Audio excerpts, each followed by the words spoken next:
equals Paris, September 2nd, 1939. The fog of a late summer dawn hung low over the scene, diffusing the glow of gas lamps that flickered pale gold against rows of cobblestones. Jean Morel, a 34-year-old clerk from Lyon, stood outside the Gare d'Est, his mobilization papers folded neatly in his coat pocket. A week earlier he had been a husband and father. Today he was a reservist of the République Française. Around Caen, thousands answered the same call. Farmers, teachers, artisans, faces drawn but resolute, their breath mingling with the whistle of departing trains. Overhead, a church bell tolled.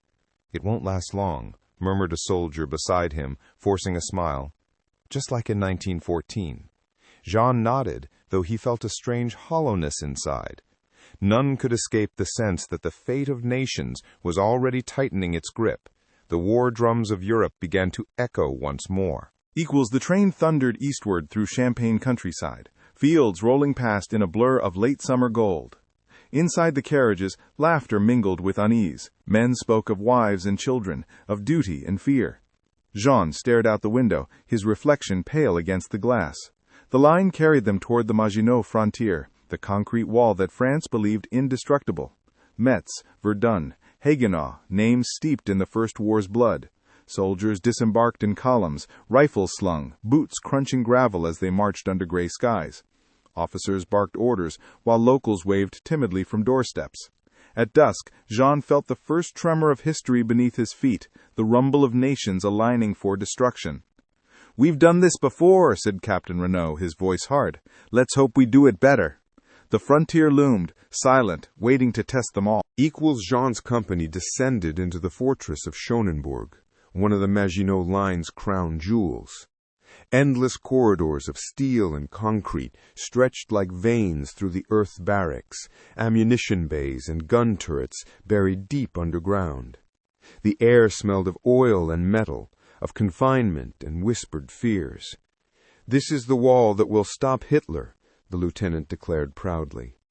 Yet, even as the words echoed off reinforced walls, Jean felt the illusion of safety crack. Days became drills. Drills became weeks. Radios hummed low with reports from Poland. German tanks breaking through, black crosses in the sky. The world above trembled, while below, the Maginot men waited, watching dust drift in shafts of electric light. On sleepless nights, Jean traced the rough cement with his fingers and wondered if one could hide from fate behind a wall of stone. Autumn draped the frontier in shades of rust and fog. Between duty shifts, Jean and his comrades played cards, shared tins of sardines, and spoke of the last generation, the fathers who had marched into the Great War 25 years before. "They said it would be the war to end wars," said Marcel, a machinist from Lille, staring into his enamel cup. Outside, artillery crews practiced loading shells that might never be fired. The war felt distant, muffled, as if existing somewhere else entirely. Newspapers arrived days late, filled with talk of victories far east, of Poland cut apart. The men cheered, not from triumph, but relief that the storm had not yet reached them. Jean wrote to his wife, "We are ready. France stands proud and silent." He sealed the envelope, knowing silence can be the loudest sound before an era ends. The winter of 1939 brought stillness, a strange, uneasy calm. Journalists called it the drôle de guerre, the phony war. Snow blanketed the Maginot Line, muting every sound.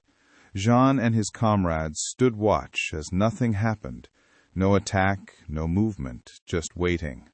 Radios droned with speeches and propaganda, while men knitted scarves, wrote letters, and polished rifles that never fired. Beneath the calm, tension festered. "Maybe the Germans have lost their nerve," one soldier joked, laughter thin as ice. Jean smiled faintly, knowing that silence could deceive. Nights were cold, the kind of cold that made thoughts ache. He felt both proud and useless, a spectator to Europe's convulsion. And somewhere beyond the Rhine, engines were being tuned, maps unfolded, the machinery of blitzkrieg stirring to life against the illusion of peace.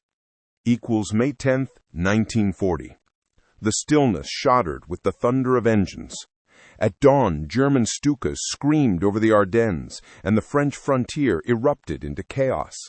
Jean was jolted awake by the air raid siren, red flares streaking through the sky.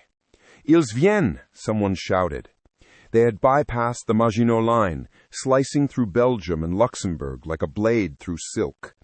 The fortress trembled under distant artillery impacts. Orders came in broken sentences, static-filled. Outside, the world burned, villages aflame, columns of refugees on the roads. Jean's unit was ordered north to reinforce, trains derailed from bombings, bridges gone. "Hold!" cried Captain Renault over the roar of planes. But the enemy wasn't just attacking, they were rewriting the map of Europe. In Jean's heart, something cracked. The war had finally come for them.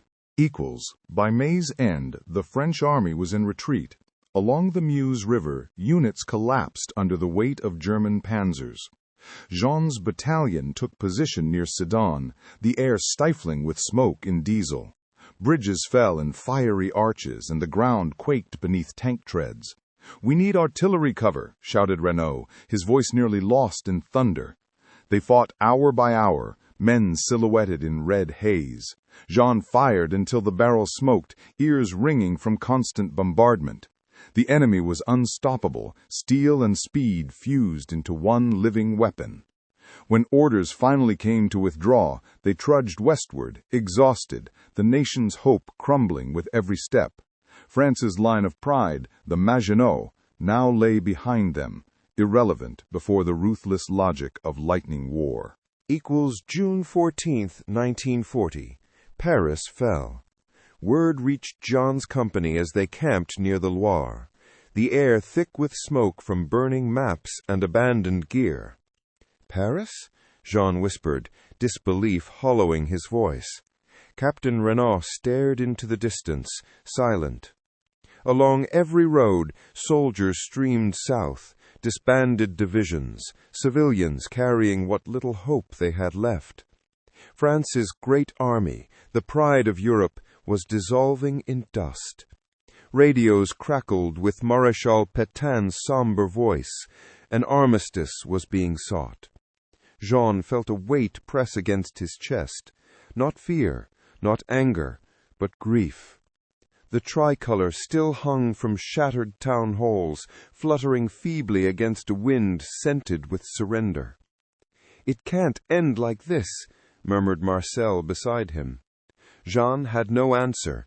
The France they fought for was vanishing into history's silence. Summer returned under occupation's shadow. Jean was demobilized near Clermont-Ferrand, exchanging his rifle for a worn civilian coat.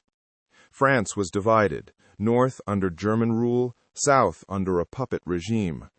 Posters bearing the words travail, famille, patrie replaced liberty, equality, fraternity.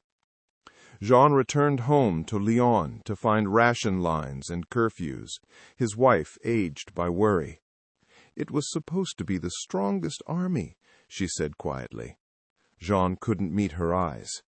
Every whistle of a passing train reminded him of comrades lost on the road to the Meuse, of a world betrayed by complacency. Yet behind closed doors, whispers spread, of resistance, of radio broadcasts from London, of a fight not yet over. Jean listened, uncertain whether courage meant fighting or simply enduring. The silence of defeat was never complete. By 1941, Jean's hair had grayed. The world he'd known was gone, consumed by war stretching from the Atlantic to the steppes. Yet beneath the occupation's shadow, a quiet defiance survived. In candle-lit rooms, forged papers changed hands. Messages were whispered in code.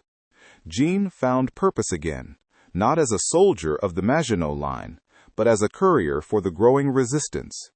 Each step, each secret delivery, was a reclaiming of dignity stolen in 1940.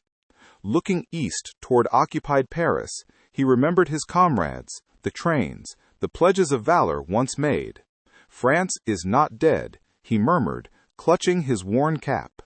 The mobilization of 1939 had failed to save the nation, but it had kindled something enduring, the will to fight again, not for glory, but for honor and freedom's quiet return.